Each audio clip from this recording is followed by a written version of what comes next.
Welcome back to the channel. Today we're going to dive deep into the new product from Sean Wotherspoon, MNTGE, a fusion between Web3 wearables and physical streetwear backed by an all-star team. If that sounds good to you, then smash that like button and let's get into it.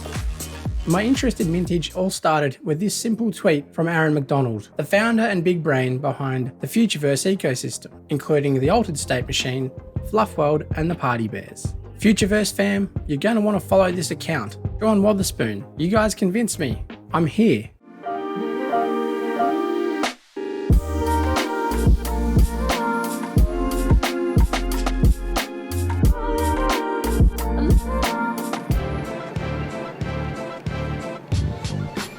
So yeah, I mean, this is like every category of vintage you could ever imagine. Hoodies, button-ups, denim shorts, flannels, holy shit, you name it, they got it. It's not like everyone thinks where you can just come through and you're like, all right, got a bunch of really great Polo and Tommy, let's go and pay for it and I'm done. Sean Wotherspoon and his business partners spend hours at rag houses like this one, digging for old clothes. They're sourcing product for their world-famous vintage streetwear company, Round 2. Knowing exactly which qualities makes an old t-shirt valuable requires experience and instinct. It's not cheap or easy either. To even walk into this rag house, you have to be ready to spend all day here and drop a minimum of $500. Today they left with $2,000 worth of what might seem like a random assortment of old tees. But they're confident they'll make at least a 30% profit on each one. Thank you, brother. I'm stoked, yo. Thank you, man. Sean and the guys can anoint a t-shirt with value because they've been getting their hands dirty this way for a decade. The first Round 2 store was a 10 by 10 square foot storage unit in Richmond, Virginia. When they first got into vintage, it was just to find rare clothes for themselves. They soon realized they could turn their own personal taste into cash. This is kind of like the Round 2 block, right? It's sweet, yeah, it's our little monopoly. It's our village, the Round 2 village, yeah. Usually people come to the main store first, then they'll go hit up the vintage store, then they'll go to the merch store last, grab some like souvenirs and some merchandise like that. So how many stores do you have now? 2 in South Beach, 1 in Virginia, 7. At a time when the retail apocalypse is causing apparel stores to close at record rates, Sean is opening more. I feel like if your brick and mortar is dying, you suck. I think now, consumers love to have a story, they love to have something to talk about, love to feel like a part of something. When you go to a store to shop, you leave with like 10 stories. They've been filming themselves for 6 years now, and the hour-long episodes have an impressive average watch time of 15 minutes. It's this, along with the brand's combined 1.6 million Instagram followers, that's created the hype to sustain the storefronts. Hype that has kids flying in from all across the globe. We opened in 2013, so that was like, there wasn't many stores like ours, and the stores you could go to that were, ran by younger dudes, everyone was an asshole. So we saw that and we were like, you know what, when we open, let's just like be as nice as possible. You have worn these shoes better than any other human on planet Earth. Dude, I'm so hyped, you killed it. Yo, what's your IG? How's business? Yearly? For like, I don't know, just like a random number to throw out there. We'll probably do like upwards of like 10 million a year. Turns out the number is closer to 20 million. Sean's easygoing disposition can make it seem like this was all a happy accident. But new storefronts are coming in Chicago, Houston, and internationally. You're going to be recycling a hell of a lot of Yeah, we're recycling a lot of clothes. We're selling a lot of used clothes. Sean's now a full-blown influencer. Nike chose him to design his own sneaker. There's no limitations. Don't think about cost, don't think about anything. Yeah. Pretty much like make your fantasy shoe, like your dream shoe. Whatever we come up with here, like I'm bringing that idea with me there. And the whole world votes starting March 18th to March 26th for whoever's Air Max they want to come out. Big dreams, but like we'll see what happens, you know what I mean? I voted online like 2 days ago, and then I came in here. That design needs to come to life for real. Super excited to announce the ultimate vintage curator and co-owner of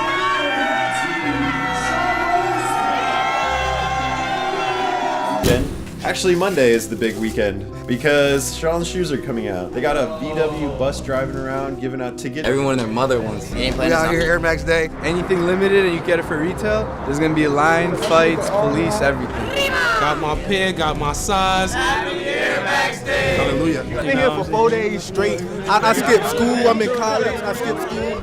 Well, a lot of people have been out here like all day. The line's been pretty chaotic overall. Trying to corral people, pushing everyone around. Yeah, there's people here from New York City, Florida, Virginia Beach, all sort of stuff. White Plains, New York, baby. Yeah. White Plains, New York. Just hoping to get something out.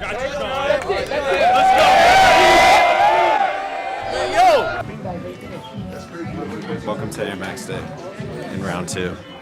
Straight up, dude, I've never been asked so many the same question in a row, like for like multiple days, dude. Dude, everybody wants your shoes, man. Yeah, dude, I can't believe it. We just don't have them, and I just can't keep answering that question. No one's got him. Of a whole year. Like literally, this is like the last like shoot I'm doing with Nike for my Air Max.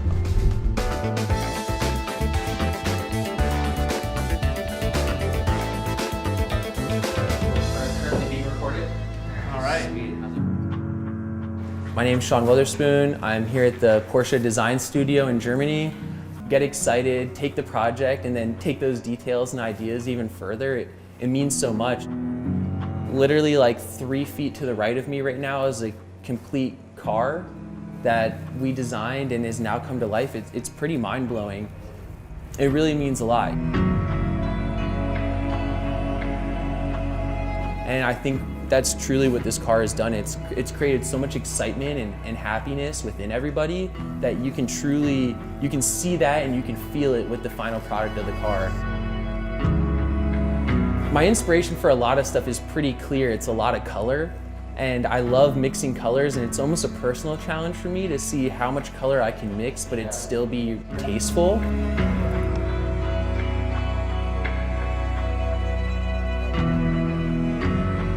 For me, it means so much growing up and being into cars, being into fashion and art and music and design and things. I think it's important for designers and creatives in general to make sustainability a more central part of their everyday life.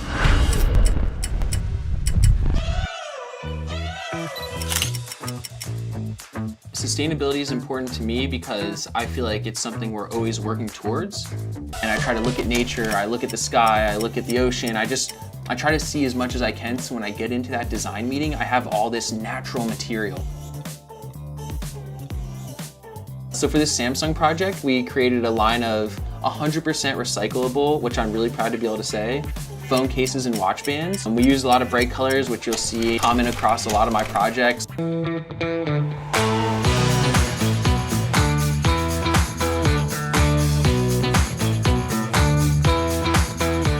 My name's Nick Adler, most notably known for working with Snoop Dogg. So you guys have a good intuition with the space, because you've been right a lot more than you've been wrong. Yeah. Look, man, you guys have been pioneering in Web3. Like Web3 to us it's still so new. We're all so early, right? We fell down a bunch. Like what I've learned the most about this crypto side is like you're not going to do it right. Yeah. And people are going to be upset. It's about their money. It's about their NFTs. About this and that. But if you just show them you're here for the long term, you show them you're here for the community. Yeah. You know, it took us about 3 drops, some Twitter dialogue, some Cosimo Medici's, and before you knew it, the crowd, they changed. And now it's about, you know, keeping them elevated and lifted. I gotta go with them. I'm not gonna go behind their back and do a deal that ain't gonna work, then I'm gonna look stupid. Everything that they've told me to move on or not move on has been, you know, what it's supposed to be. It's all about having faith in your team. Yeah. You know, you can't be a boss and not have bosses around you. Yeah. You can't just have a bunch of workers. You got to have bosses, people that think like bosses, so that way when it's time to make decisions, they help you make decisions. If I had a bunch of people that were just yes men around me, I wouldn't be shit. These guys, they challenge me, they go find different shit, they bring new and innovating ideas to the table, and I'm courageous enough to listen to them. I'm courageous enough to learn it and to figure it out. And now that we didn't figure this shit out, it's like, it's a blessing to be able to have your family and your friend that you know really enjoy doing business with, you know, conquer a new venture. Became a lawyer for a very short period of time. You when I was young, hustling in New York, couldn't wait to get away. really wanted to be in the entertainment business, and started working for a friend of mine who was doing unscripted television reality shows back in, this is like 2006 when reality was exploding. Ended up getting on a few shows, did some work for actually a Miami show called Miami Inc., which broke the mold and created a whole new genre of like tattoo TV. And the team I worked with on that show, before we knew it, we got our next show, which was connected to Snoop Dogg, called Snoop Dogg's Fatherhood. I naturally attract riders, athletes. Woo! Got him! Are you not entertained? Gangsters. This means West Side. This means Dog Pound. This means the fuck out my face. Money makers, politicians. Hey, champ! What's crack-a-lacking around here? And a few bad bitches. Princess, keep up. Coco, it's not a race, baby. It's not a race. And it was about Snoop and his family. So, and I was a Snoop fan my whole life. Grew up on the East Coast. Never imagined I'd get close to Snoop Dogg. Next thing I knew, it was like, well, jump on a plane, let's go to LA, and I'll hire you on this TV show to be a producer. It actually, crazy enough, launched the same season that the Kardashians launched. Little fun fact, but we kind of crushed them in the ratings that first year. We did 2 seasons of the show. I kind of found my niche, like my background with the sort of learning how to negotiate to like just being a huge Snoop fan, to being like a brand guy and early adopter. I just started to bring in opportunities. Music was on the decline. That's back when music was really losing all its value. No one wanted to pay for it. But Snoop's a visionary, man. And he, like, when I called him and I called his manager at the time, I said, hey, I got this, Dyson vacuums. It has $50,000 to pay you to integrate into the show. They were like, what? Who's this kid bringing in this money? And the networks weren't paying attention to that brand integration money. So I gave him the deal. They vacuumed in the show, and that kind of created this relationship. I did a couple other shows. I got a call from Snoop and his manager, and they said, hey, why don't you come in and join this team? We're building a new team. And it was 2000, like I said, 7, and it was just ahead, man. They were like, at that time, artists had record labels and agents, but no one had their own team in-house. And he said, I want you to do my branding and my endorsements. Spent a long time doing a lot of his branding endorsements, sold Snoop to Adidas and Pepsi and a lot of big brands, endorsement stuff like that. The coolest part, and where I'm really appreciative of him and the team around him, is that he allowed me to do what I did, and he just trusted it. And I realized if you build a team you can trust, you can absolutely crush it. And I became the early tech guy. So social media, I was out there, kind of like trying Twitter for him, trying Facebook for him, trying Instagram. Then I learned you can invest in these companies, put some investments together, and those paid off. But what I realized in 2007, 2008 is around social media, we were just passengers, and that was being pioneered by these companies, these centralized companies, call it Facebook, Twitter, Instagram, whatever. And they basically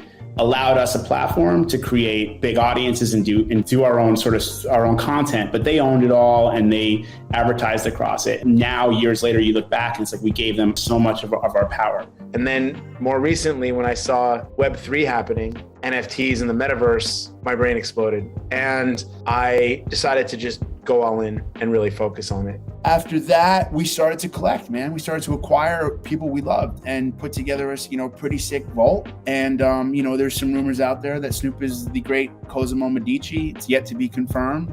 Other things that are interesting are wearables, digital wearable companies. How can you use augmented reality filters to wear the wearables? Maybe I create a vintage t-shirt that is in real life, but I want to give that one-of-one vintage t-shirt to a fan in the metaverse, and we mint that t-shirt. So these are the types of companies that I'm investing in and that are getting me really excited. After that, we started to collect, man. We started to acquire people we loved and put together a pretty sick vault. And there's some rumors out there that Snoop is the great Cosimo Medici. It's yet to be confirmed. I look around and see vintage and this celebration of vintage, and I notice that vintage and rock and roll tees and hip hop tees are everywhere, and people wear them with pride. These are real stories to tell, and those are forgotten stories. So how do we bring that back, and how do we use this ledger to do that, and how do we establish something special around vintage? Every single character in this music video was built from the ground up through Unreal Engine. pen and paper, money maker, let the beat ride. Let me put you up on this nigga from the east side. This nigga born ready, serve a nigga ether with the pen off the heady. This nigga flow is dead.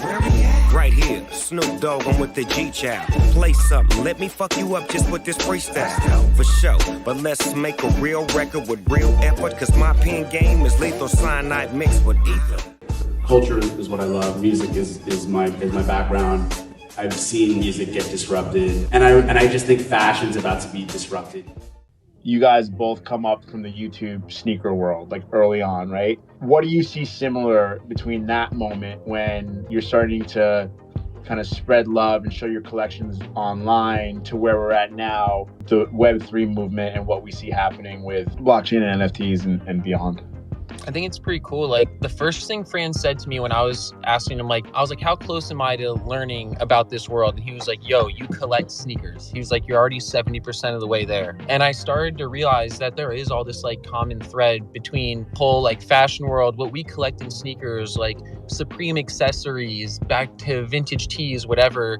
It just has so much in common with creating those stories and people saving those stories. But before there was the blockchain, it was our word of mouth. You know what I mean? Yeah, I mean, I see so much commonality in it. It gets me excited actually when I'm I see something happening within the NFT or crypto space, and then I'm able to apply some sneaker knowledge to it. I'm like, yes, shortcut. So you design a sneaker for Nike, essentially win a contest, design a sneaker, and then that sneaker goes and wins the highest award in footwear, which is the award that Kanye West has gone on to win, and other really prolific sneaker designers. So I think vintage is $150 billion market cap. All this stuff has this character. It has this personality, and it has these textures, and you can really I love the ability to use our senses to experience these physical items, right? And tell these stories about them. And how I pointed out the fade of it to you, someone washed it weird, so it had that crazy fade, how the graphic was cracked. And that's honestly what I thought was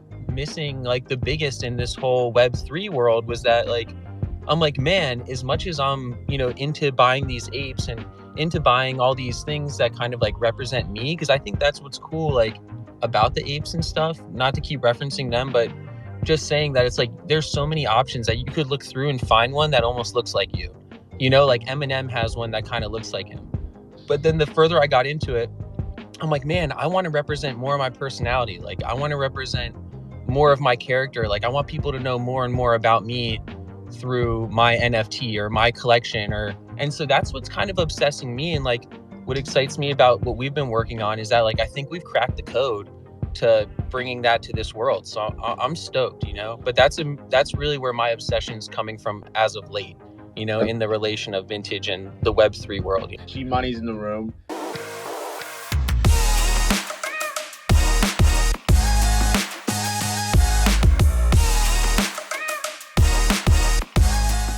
G, I'd love to ask you a couple questions about how you see this world of fashion and streetwear and how it collides with the blockchain. Yeah, for sure. Thanks for having me on. It's an honor to be on with you, Sean. No, likewise, yo, you're the man. You're the man.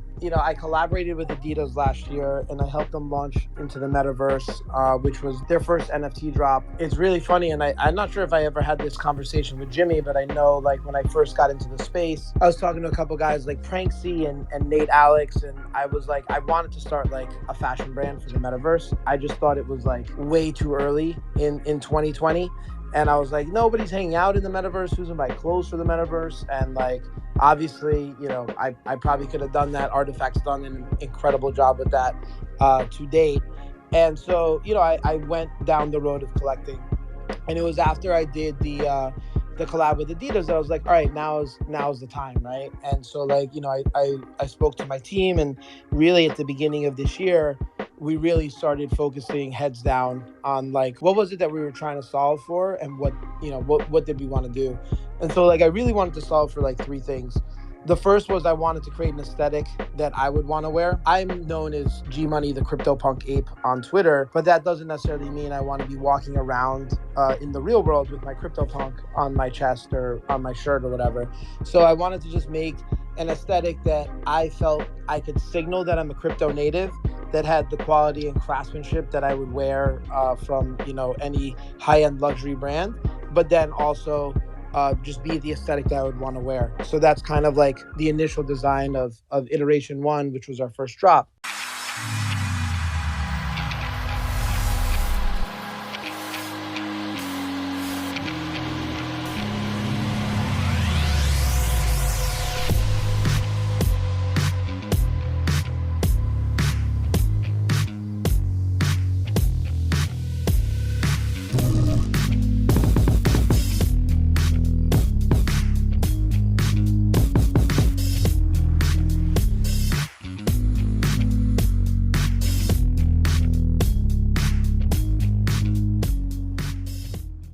But then too, and I think this is where you guys are going towards as well, where it's like, you know, as a consumer, if I'm buying something and I'm spending money, you know, a significant amount of money, whether it's $500, you know, $2,000, $10,000 on a purse or what have you, I personally would like to know how many of them are in existence, right? Like, I want to know, is this one of 100 or one of 10,000?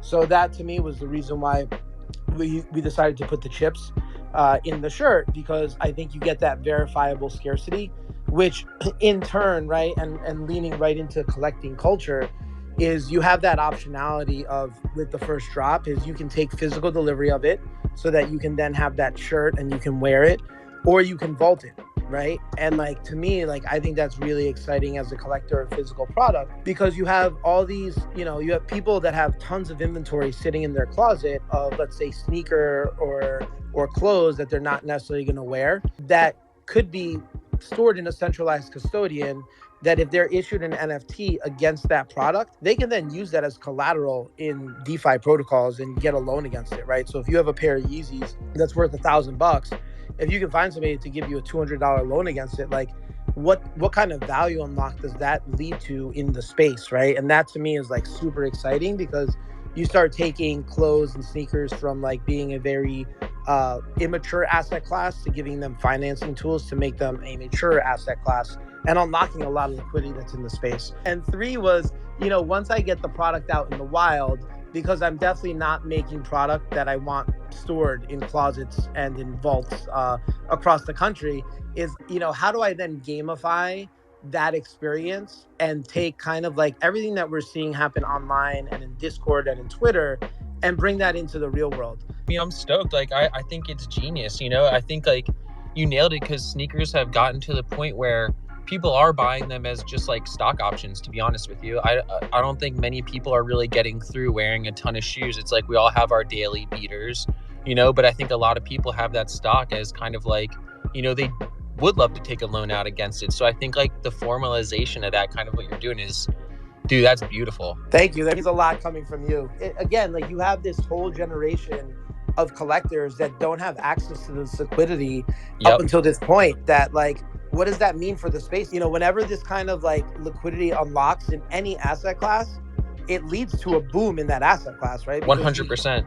I think it's super exciting. I think we're going to see this crazy boom between like projects like what you're doing. And I know there's like a handful of people that are working on some pretty game-changing shit right now. And I think when all this stuff comes to life, man, it's going to be pretty amazing to see. Like, I want to bring up Jimmy. I want to bring you into the conversation, and Fran too, to that point. Like, you know, Jimmy, you've been a collector since day one. You've amassed amazing collections. I met Sean. I went into the studio. I honestly had no idea what to expect. What I walked into was, I could have never dreamed that's what I would see in a million years. And one of the things he pulled off the wall and showed us as he was describing all these things, and it's so like infectious to be in this place with Sean and see like someone who like loves what they're doing, like in all of their heart and mind and soul. And Sean had tracked down these specific jeans and found the provenance of them, found the history of them. Just looking at these jeans and seeing the condition that they were in and every detail there. Sean explaining it and talking about this piece of art, really. I mean, it's a piece of clothing, but it's a piece of art. That was really an aha moment for me. Understanding kind of in a moment like the importance of that and why it's important to like preserve something like that. 15 minutes later, like my mind was blown how much Sean had thought about like that individual piece of clothing. What do you think about the world where you can flex on avatars, you can flex on characters. My hopes and dreams, I guess, currently are tied into just the metaverse experiences being developed. You know, you've got the teams at Fluff World and Yuga Labs both building out metaverse experiences that are like feature rich and high fidelity. And I think once we have those in place, then that's where the wearables really start to come into play. Obviously, we need the 3D models for the PFPs themselves. So that's a baseline requirement. But once that's there, 100% like clothing is going to be a part of it. And what I love so much about MNTGE is that it's thinking about clothing not only in real life, but what clothing can be like in the metaverse. Yo, Jimmy, I'm so hyped that the story of the Levi's stuck with you. That's what excites me too, is the fact that like we're holding that piece, and that story I told you is like up until now was the end of the line. That's the end of the story. You know, like it ending up in my archive, that was it. And now we're able to tell more story. And I think that's what's so exciting, the ability for us to add on to this now, you know? It gets me so stoked to hear. Like this is quite the journey into the Web3, you know, wearables. I'm super stoked. I'm super stoked. I just want to say, like, G, man, I loved what you were saying about like, you know, collateralizing these things and being able to like applying Web3 to like being able to get loans. And so Fran, tell us from your perspective, like what's the metaverse flex? Where do you see some synergy? Do you see your characters rocking some streetwear? Do you see them being turned into their own like streetwear products to sell? I'm curious your take on this. Yeah, I mean, a little bit of both. So I got into NFTs basically off the fact that I have played games my whole life, been playing World of Warcraft since the day it launched. And, you know, the funny thing is gamers are currently very much against NFTs. And for me, it just made so much sense. You know, in 2004, there were these like limited items that you can get for like $60. And now if you're trying to collect those items, you know, they go for 5 figures. And you don't actually own these things. You just have the license to use them while your account is active, right? And so NFTs change that. The idea of interoperability between multiple platforms, and these items can, you know, be exchanged and sold or traded. It opens up a lot of doors and stuff. To me, the whole NFT space made a whole bunch of sense, but right now, the exact community I thought would be, you know, excited for it is hating on it the most, which I think is kind of interesting. Fran, that's been one of my biggest surprises as well, because like my Genesis story, I was telling, like I came from gaming, and that's why I understood the value of NFTs. So it's also been baffling to me to watch like how the gamer community has not embraced NFTs yet at all. I think over time that'll change. I think as companies, you know, whether it's launch rewards in the form of NFTs or whatever it may be, once people have exposure to it, it starts making a lot more sense. And so, you know, I think that comes with time. Sean, what are your thoughts on the future of wearables in regards to augmented reality, utilizing and displaying NFT clothing and virtual non-fungible items in the real world that's beyond clothing on PFPs? I mean, great question, because I think we've been talking about this a lot. I mean, this is something I'm like super wrapped up in, and it was something that I was really excited to kind of solve. I mean, a big part of what I keep in mind with design is like I try to design with sustainability in mind. I try to always work towards it, and try to have some kind of like eco-friendly product, and AR is essentially our vehicle through that. We do a lot of flexing, but it's really on social media now. And so I think that we're going to get into like a very kind of like simplistic physical world, but I think we're going to have these like extravagant lives in this digital space where we really want to speak volumes for our, you know, character and personality, but on this digital side. And so the idea that you could buy a sneaker and the sneaker could be fairly plain, but then you're getting like 6 other colorways with that shoe that you can then flex and display with it, you know, on your social media or kind of like in the digital space. So to me, that's like truly speaking to sustainability. Is we don't need to make 6 shoes to give you 6 colorways, you know, here it is right here built in. This is some of the rigs that are rigging clothing, and the details and the seam work and how close and how real life it is. Like, I think that these AR filters, and I think Snapchat's done an amazing job. And I think the way that you can, that people are already flexing some stuff in augmented realities is incredible. But I do, having now seen some of the cameras and some of the software out there, it's gonna get so good. Can I get a raccoon here in space as a painting? In a Hawaiian shirt with sunglasses, eating a pizza. No, here. Perfect.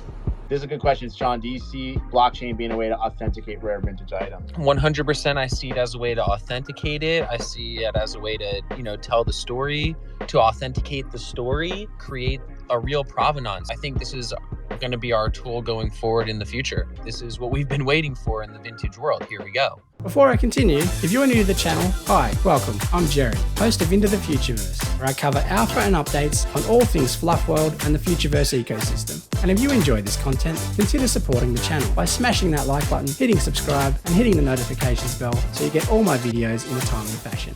I'm like super enjoying hearing Wex talk over here.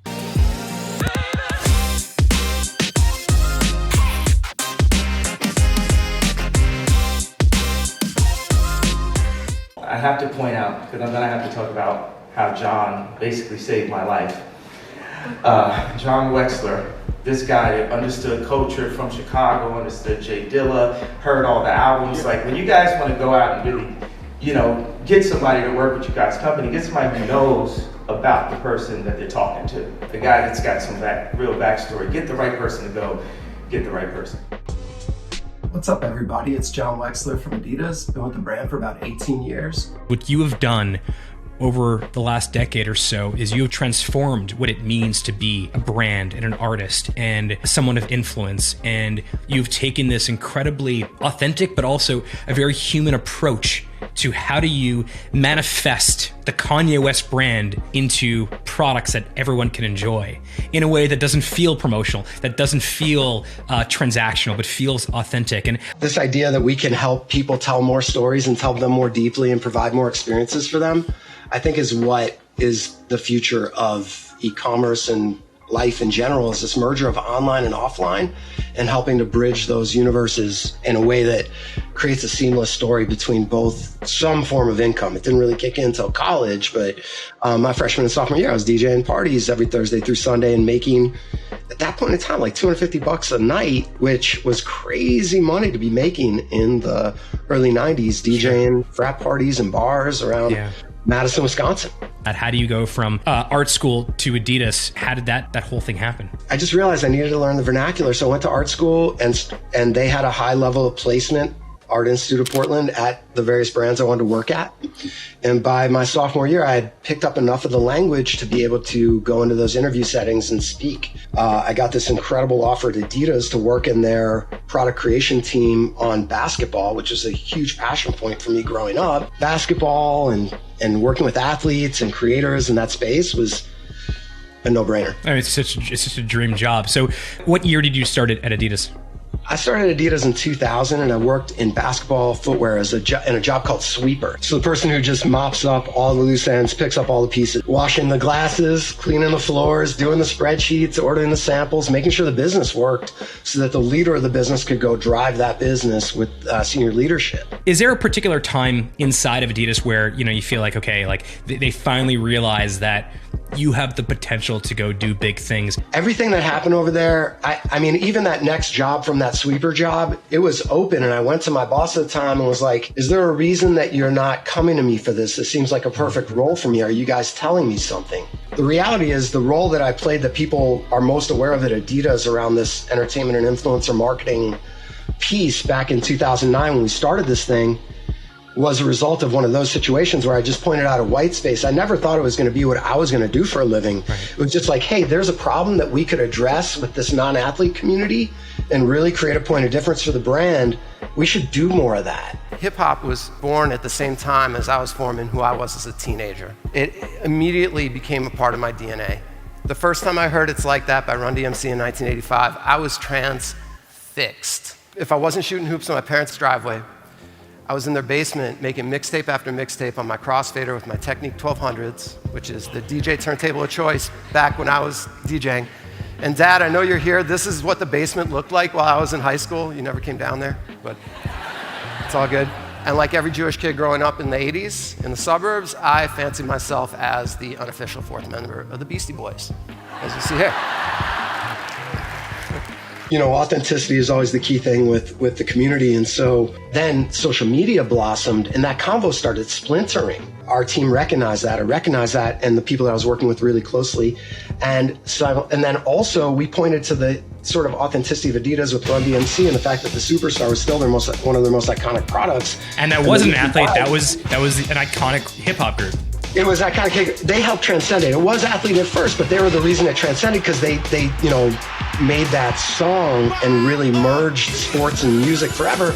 And that's when it became that notion of all basketball players want to be rappers and all rappers want to be basketball players.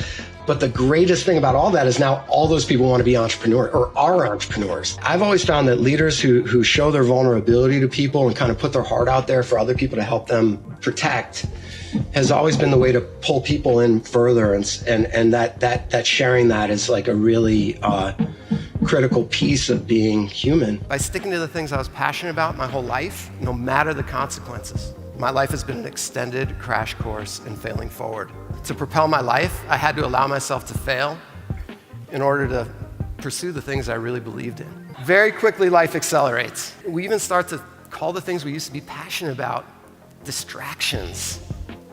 And we label them with negative words like that. They're hindrances to our growth all of a sudden, these things that drove our lives. I'm living the tomorrow I always dreamed of because I gave myself permission to fail, and I never gave up. And my first 2 years of school, I DJ'd frat parties, off and on pretty much every weekend. My junior year, a buddy of mine and I formed an LLC called Big Tracks, and overnight we were concert promoters. And we targeted bringing an up-and-coming hip-hop group at the time named Cypress Hill to Madison, Wisconsin. Everybody doubted us. Even the venue that we were gonna do it at was like, you're crazy, this will never sell. You guys are never gonna believe this. You completely sold it out. We were elated, and they crushed it. The energy there was amazing, it was insane. And when you're riding that, you're just so high from that experience. And we lost every penny. Every penny. And when we got the news, my partner turned ghostly white. I thought he was gonna puke. I think my passion for what we were doing and what we had just accomplished numbed me to the pain that he was feeling. Had he known the degree of risk that we were getting into, he probably wouldn't have pursued it. But for me, I had, from the onset, no expectations. It was about the process of doing it and actually being a part of the culture. And nothing could deflate that confidence that I had in myself that we were doing exactly what we were meant to be doing at that moment in time, right there and then. That failure only emboldened me for our next show and my passion and confidence in what we were doing. What you said to me, we are witnessing a shift from the old world of money is power to a new paradigm where culture is power. And the reason that's so important is because while money is a finite thing, culture can be created. Culture is democratized. Anyone can create culture. And I think that idea of culture is power. It doesn't matter where you come from, who you are, what your last name is, what your parents did. What matters is, are you creating value and are you finding ways into people's hearts? And there is no one that I know on this planet that has done that better than you. And you've inspired an entire generation of people to become creators and entrepreneurs and to share their gifts with the world. Because when you're pioneering a movement, you adopt the mindset that you don't have to be perfect to get other people to embrace you. You embrace your flaws and you manage through them, and through that you inspire others to get on board. Regardless of field or endeavor, the people who don't give up will be the people who cut through and make a difference. If you follow your passions with unrelenting determination and permit yourself to fail, the tomorrow of your dreams awaits. Start making some mistakes. Whenever you talk to these prolific creators, they're like, yo, no one's gonna see the first thing you do anyway. Like, just give it a shot. And if it doesn't work, you just put it away. That's typically the consensus that you get from the people who are in the leadership roles there.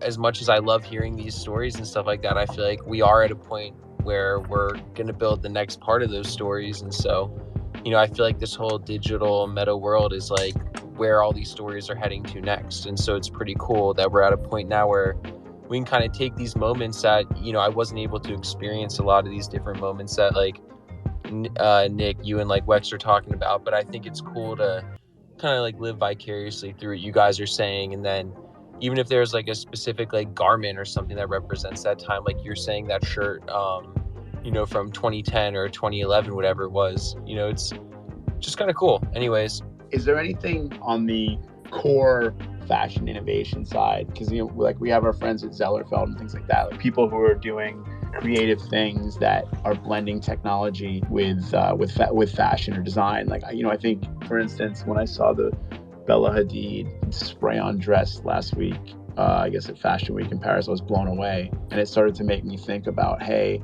how can we create things in this moment that are on the bleeding edge and that can really use this new technology?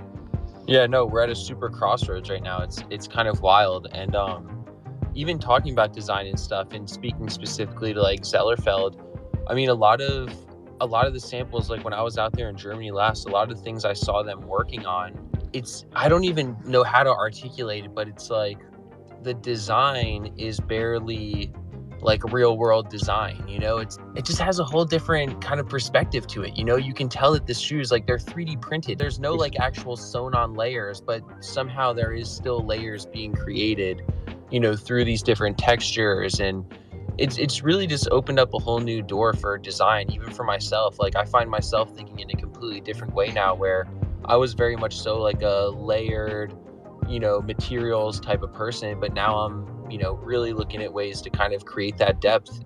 This new digital world's kind of like opened up so many more possibilities and so many open doors. You always ask someone like, oh, what excites you about NFTs? And there's like, oh, it's endless possibilities. And I think we're starting to see those endless possibilities like transcended into product, because that's kind of where I've seen it heading. I love it. And it's amazing because we've now talked about a lot of the future stuff, whether it's been the foam runners or it's been Zellerfeld or it's the spray-on dress that you see at Fashion Week, those kind of things. But what I've learned about really since I've gotten to know you and really through the kind of the rock merch and hip hop merch that I've seen develop over the years is like, there's so much to the history and to the past and to this product that's been made for so many years. And I think one thing you said to me that I just want to highlight is like, as I've started to see all this massive vintage collection that you've amassed and collected, and you start to see these things that are withholding the test of time. But then also now, as we talk about the future, we see fast fashion, and we see just like this like cheap, get something, wear it once or twice, wear it on TikTok and potentially throw it away. And it makes me think about how there's so many lessons from the past right now as we move forward into the future with MNTGE, which is MNTGE, and project we've been developing that's been based on, I think, vintage items, and it's been based on this massive, I think, some of the best apparel and stuff that you've collected. I think a theme we're going by is in the future, wear the past. People want to learn more, you can go to MNTGE, MNTGE.io, throw in your email. And I have two questions. One for you, Sean, is like, how much of your current design do you think about inspirations from that big vault and that big collection that you have? Yeah, I mean, I would have to say, Nick, like the collection of mine that you're referring to, like the archive and my little studio, office space, all the little nooks and crannies and stuff, like I've really tried to collect everything that inspires me. I'm obviously not that close, not all the way there yet, but for my design work, I would say like about 60% of what I'm designing, whether it's the Porsche project, Adidas, it could be anything, like this Pokemon thing we're doing, it's all coming from that space, it's all coming from what I've surrounded myself in every day. But I have to say the other 40% of that's coming from this like mental archive as well. So as much as I have all those physical items, like I always kind of tell you all, whenever we are over there, I'm like, man, y'all could stay for 24 hours and I'll talk your ear off. And that's the mental archive talking there, where it's like, well, this is what you can see, but there's so much more I want to tell you about that I'm weirdly interested in. And so I would say that's where the other 40% comes from, is just that, I'm one of those people who I know a little about a lot, and I'm still trying to, bring all those little bits of knowledge to life, through my projects. But I'd have to say that's a little about a lot. I love it. I love that. Yeah. Problem is that, well, first of all, I also want to add that everything that Sean touches, it ages really well as well. So I think that like this whole wear the past thing that you were just describing, Sean is so spot on in terms of the things that he's built himself with these brands and the things that he curates. So this is really cool to hear about. And but for me, I'm like what you would call a very sentimental person. So I have kept every single thing ever. I have every backstage pass. I have like my backstage pass from Cypress Hill show in 1991 that I promoted, and the Tribe Called Quest show from 93, and you know, like I've kept it all. And then in terms of the sneakers stuff, I think one of the things that I constantly go back to is this Kobe Bryant action figure that he gave to the entire team that year when we didn't hit bonus. It was kind of like a thank you for, or not even a thank you, it was just like a nice gift. I don't even know if it really came from him, if it came from the guy running our team, but like it came to me, and I have it on the top shelf in my bookcase here, which I think is pretty cool. It was like a, you know, action figure of him and all the gear. AR, like AR filters and stuff. You think that is a mainstream play? You think people are going to pull out their phones and it'll show the filter with them wearing digital design clothing? I do, yeah. I do. I think that anything that enables the blurring of technology with reality is going to continue to trend. Yes. I will say we're working on some of that stuff too. I mean, whether it's, you know, like some of this iconic like concert merch over the years, I think it'd be amazing to be able to wear it, you know, on your filter while you're at the show and things like that. I was gonna say, I think that Sean, that's your genius in the whole thing. I mean, as long as I've known you, you've been able to call the shot on, oh, this thing's gonna pop off, but you're like 12 to 18 months ahead of the trend. It's amazing. John, I appreciate you jumping on. So I will use this moment to say that, you know, we're excited to be digging deeper with you and bringing you on as an advisor on the MNTGE project. Another significant hint of the links between MNTGE and the Futureverse ecosystem has been dropped by one of the Party Bears insiders. What's coming down the pipe from Sean Wotherspoon and his team is going to change digital wearables forever. And of course, it will fit your Party Bear.